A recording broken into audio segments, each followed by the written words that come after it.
Welcome back, everybody. My name is Tucker, and in the second of today's videos, we're going to be talking about some of the next big-name NBA players that could be moved. Because, of course, we finally had our James Harden trade a few days ago, but there are a lot of really interesting names still out there that could still possibly be moved to different teams this NBA season. And I'm going to be going through the list of them and talking about whether it's likely that they actually do get moved before the trade deadline this season. If you missed my previous video today, the first upload of the day, I did a little 100K special. I did a brutally honest about myself, about Sporting Logically as a whole. If you guys want to go check that out, that was a super fun video that I uploaded earlier today.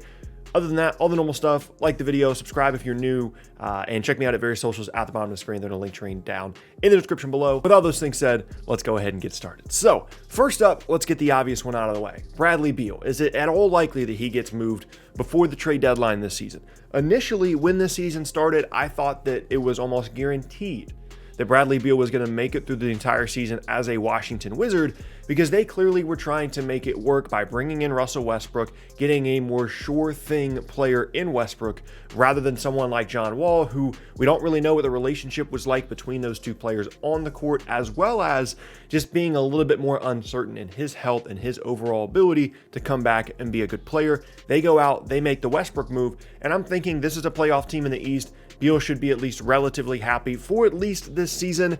And then if things get weird between him and Russ after that, then maybe we'll have to reevaluate the situation. However, things have gotten off to about as bad of a start as possible in Washington. And yes, there's a chance for them to turn it around simply because of the talent that does exist in the backcourt between Westbrook and Beal. But overall, when you look at the roster, it appears to be more of a personnel issue from a defensive standpoint, rather than not having enough firepower in the backcourt with Westbrook and with Beal. And if that trend continues, I could definitely see a scenario that by the time the trade deadline rolls around, there is a team that is looking for an upgrade at the 2 spot, whether it be a contending team or any number of teams that have a ton of assets in the future that they could move and go and get Bradley Beal. A team like Oklahoma City, a team like Houston, a team like New Orleans that has all of these future picks could definitely be in play for someone like Bradley Beal as we get closer to the deadline. So right now, I don't think it's all that likely that he's going to be traded within a week or two or anything, so don't get too excited. But if things continue to go downhill, an unhappy Bradley Beal could result in Bradley Beal in a different situation before the trade deadline rolls around. Next up now is one that might catch some people by surprise, and it's Victor Oladipo. And some people are thinking he just got traded. What do you mean? Well, if the thing in Houston was more about, let's just make sure we're getting value, let's make sure we're getting assets in exchange for James Harden, there's no reason that if the season continues to go downhill as we get closer to the deadline, that Victor Oladipo would not be a trade piece for them as well. As we talked about in one of the videos from yesterday, the value they're getting in return for Harden here does largely revolve around them getting something out of Oladipo, whether that be re-signing him and him being on the team long term, or, as we're talking about here, the possibility of him being moved for even more assets if everything continues to go downhill in Houston this season. If we get closer towards the trade deadline and it's clear that the Wall Oladipo thing does not work, or Oladipo is not going to re-sign, they're going to look to get value out of him because his contract does expire at the end of the season. So there's still a scenario that exists that Victor Oladipo does get moved to a different team prior to the trade deadline as Houston continues to try and get assets as a result of the James Harden trade. And all of that revolves around, as it does with Beal potentially being moved, the possibility that these teams continue to not play very well, and then suddenly they're looking to offload some of their assets, most notably here, Beal and Oladipo. Next up now on the list is another interesting one, and it's Julius Randle of the New York Knicks. And this is one that I had anticipated that Randle would be a potential trade block player this season, just considering the situation in New York. Yes, they've been better than I would have expected them to be to begin this season, but overall, the focus is still obviously on the future for the Knicks, and Randle has done a lot to help his value around the league. Now, does that help his trade value? I'm not sure, because a lot of the things that Randle is doing, I'm not positive he would be doing on other teams that have other perimeter talented players that are going to be taking up possessions.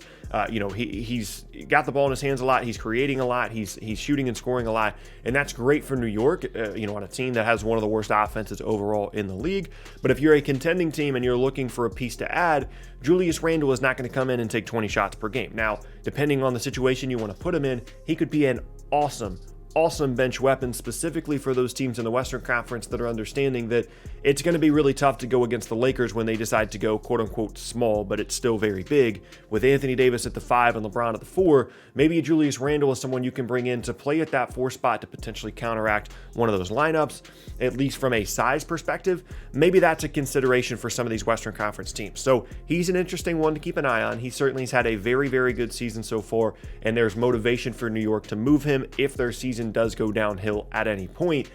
But we'll just kind of see what kind of value he actually has to some of these other contending teams as the Knicks look to continue to build assets as they go into a big, big offseason in 2021. Next up, Aaron Gordon of the Orlando Magic, a Magic team that got off to an incredibly good start, but more than likely that's going to cool off as we go throughout the year. They already were missing Jonathan Isaac. Now, unfortunately, Markelle Fultz is out for the season as well.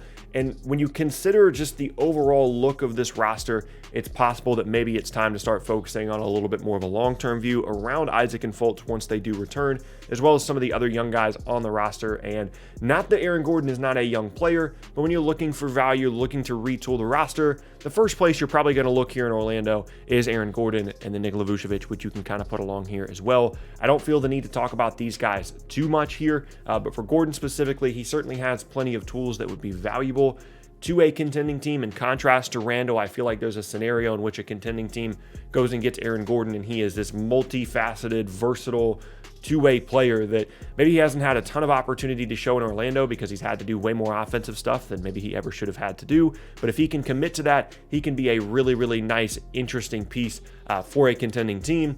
And, you know, there should be some value in that if you're Orlando, if you're looking to move on from Aaron Gordon, another guy to keep an eye on there. And then as we get towards the end of the list, these guys aren't necessarily stars or big name players, but they're exactly the kind of players that typically get moved at the deadline or close to it in the NBA, and I would expect both of these players to 100% be traded before the deadline rolls around. The first being Derrick Rose in Detroit, as a backcourt player that can score and can facilitate for a team that needs a little bit more punch on the offensive end of the floor. You can go throughout any of the list of potential contenders. Any of them could use a little bit more boost coming off the bench as a creator and as a facilitator to really, you know, power their second unit, and Derrick Rose can certainly provide that. Now, defensively, he's obviously not going to be able to do a ton for you, but you can work your way around that, and there's certainly not only value here for Derrick Rose, but also motivation from the standpoint of Detroit because he's an expiring contract. There's no point in keeping him past this season. They might as well go and try and get some kind of value out of Derrick Rose as they're trying to continually rebuild some semblance of a competent roster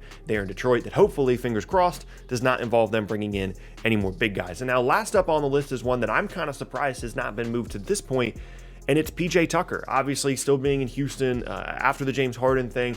He's unhappy. He's someone that wants to be on a contending team, and he is someone that can certainly help a contending team. Yes, he's 35 years old. Yes, he is undersized, but he provides toughness. He can spot up in the corner, knock down threes, and we've already seen how versatile he can be because of how strong he is in terms of whatever position you need him to play 3 through 5. He can, give you spot minutes at any of those positions, and I would not be surprised to see any of these teams around the league that, again, consider themselves contenders or semi-contenders going out and getting someone like PJ Tucker. It's a pretty easy fit. You send a lottery protected first to Houston, you get PJ Tucker. The contract is not difficult to match, and now you have another nice wing added to this group. I was a little bit surprised that he was not initially involved in any of the Harden stuff because a team like Brooklyn certainly could have used PJ Tucker, but that tells me that they see value in him outside of a Harden trade, and they think that they can get something else out of PJ Tucker towards another team. There's no point in keeping him given the roster situation, given his contract situation. Houston should absolutely be motivated to move on from PJ Tucker. So as we look now at the entire list, we have Beal, Oladipo, Gordon, Randle, Rose, and Tucker.